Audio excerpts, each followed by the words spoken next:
Oi, tudo bem? Eu sou o Tico e seja bem-vindo para mais um Dúvidas Paranormais. Esse é o nosso quadro semanal que eu uso para responder as perguntas que vocês deixaram no vídeo da semana passada. E antes, obviamente, de responder as perguntas, eu preciso dizer que se você quiser ter suas perguntas respondidas ao vivo, eu tô fazendo live toda quarta-feira na Twitch. Eu vou deixar aqui no primeiro comentário fixado o meu canal, então me segue lá e a gente troca essa ideia ao vivo, beleza? Dito isso, vamos começar com as perguntas. A primeira vem do Never Creative. Ele quer saber que se ele escolher a origem lutador, que dá as perícias ali de luta e reflexo, e pegar também a classe combatente, que ele também tem essas perícias, se ele pode escolher de novo para ser veterano nelas. E não, tá? O que acontece é você não pode ser veterano numa perícia sem passar pelo grau de treinamento antes. Então só acima do Nex 25, é 35, não me lembro agora, mas respeitando aquele limite. O que você pode fazer aqui, de acordo com o livro de regras, é escolher outras perícias, porque você escolhe a origem antes. Quando você escolher a sua classe, como a sua classe já dá perícias que o seu personagem já tem, então você pode escolher outras perícias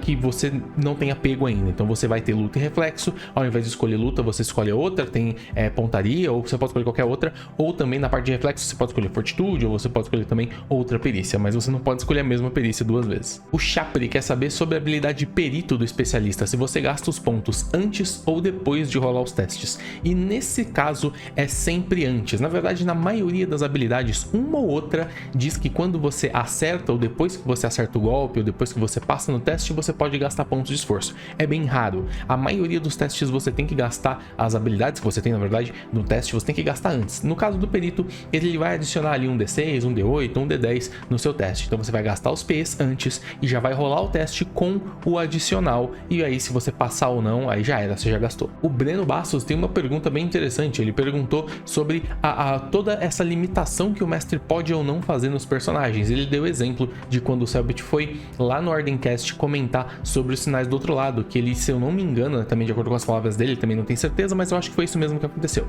O Selbit disse que não deixou o Xande, ou o Giz, ou algum dos ocultistas pegar terceiro olho, porque isso ia quebrar totalmente o plot. Então ele foi lá, conversou com o jogador e falou: cara, você podia trocar esse ritual aqui, por favor, só pra não dar problema no plot. E ele quer saber o que eu acho, se eu acho legal, tudo bem o mestre impedir o personagem, o jogador de fazer alguma coisa que ele queira. E eu acho assim, eu não gosto de impedir que o jogador faça nada. Na minha opinião, o mestre tem que deixar o jogador livre. Agora, se o jogador faz uma escolha que vai completamente estragar o plot da sua história, que é o caso, ali tinha muito de os personagens, os alheios, né, estarem escondidos, né? E se alguém tivesse o terceiro olho ali, ia quebrar o plot. Ele ia saber onde estavam os alheios, ele ia saber quem estava disfarçado, quem não estava. Não ia ter graça nenhuma, não ia ter o mistério de achar que é e não é, alguém logo ali no começo mesmo, né, que eles acham que é uma pessoa e não é, mas aí logo depois eles percebem. Então assim, não foi tão difícil de achar,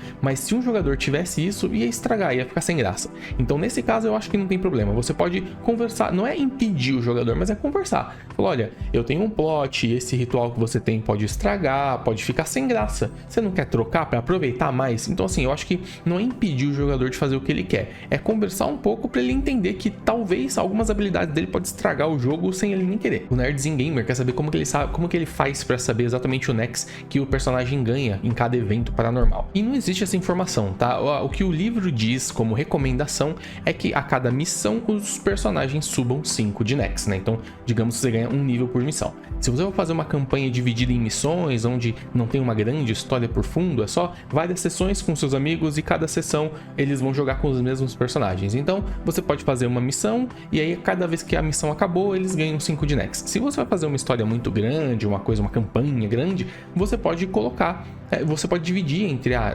entre uma série de encontros, sei lá, vai ter um encontro com uma batalhazinha pequena e depois algum puzzle envolvendo o paranormal com uma coisa um pouco maior. Pronto, ali já sobe 5 de Nex. Depois lá no meio, mais com um sub-boss ou outras batalhas, vai ter uma batalha depois da outra, sobe mais 5 de Nex. E aí depois do Final Boss ou antes do Final Boss, um outro acontecimento, mais 5 de Nex. Então assim, a ideia é que você decida como que os personagens, o mestre no caso, vai decidir como que ele vai distribuir, digamos, a experiência para os personagens durante a campanha. O Daniel Carlos quer saber se ele pode combar a granada de fumaça com o especialista infiltrador ali em Nex 65 e usar a habilidade dele de assassinar para poder dar hit kill numa relíquia. E cara, entra na mesma coisa que eu falei, se não me engano, no vídeo da semana passada. Na regra, na teoria, você pode fazer isso sim.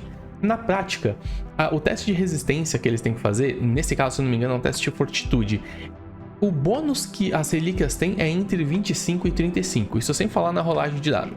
Então, assim, se a sua DT, que é no caso ali desse teste do assassinar, com agilidade, se não for no mínimo ali, sei lá, uns 40, não vai fazer nem cosquinha, ele vai passar só com o bônus. Então, na teoria dá pra fazer, mas na prática eles vão passar no teste quase sem nem precisar rolar dado. O Ronin quer saber se ele pode juntar os rituais Forma Monstruosa e Ódio Incontrolável, né? Ele disse se ele usar o ritual Forma Monstruosa e alguém for lá e usar nele o ritual Ódio Incontrolável, se dá pra combar os dois. E dá sim, tá? O personagem fica bem forte, é óbvio que o time tem que estar meio que sincronizado e entendendo toda essa estratégia, porque você vai ter a chance de atacar aliados se isso acontecer. Então, se essa chance acontecer, você pode acabar dando um ataque no aliado, e com esses dois rituais juntos vai ser bem complicado.